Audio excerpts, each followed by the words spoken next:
once you've completed the purchase with HostGator, like I have, they will send you a series of emails just like this.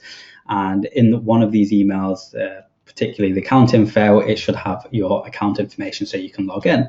So I've already logged in and they've sent me my portal. So what we want to do, we actually want to install WordPress onto your hosting now. And as you can see, we've got three options. We've got Launch cPanel, Install WordPress, or Hosting. Now let's click on Launch cPanel.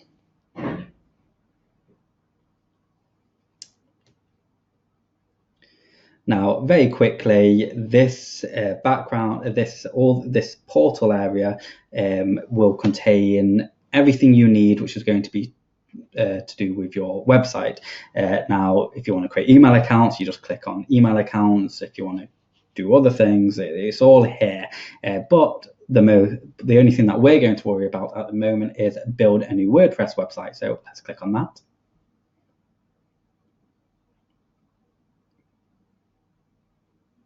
Okay, and then what you would do is ignore all of this. We don't need this, and you're going to see how simple it is once we get started. So I'm going to select the domain and click Next. We're going to add a blog title, so it's going to be bstores. Okay, admin user, admin name Marty. Oh, spelled my own name wrong. Marty, last name Englander. And then admin email is going to be marty@domain.seo.co.uk.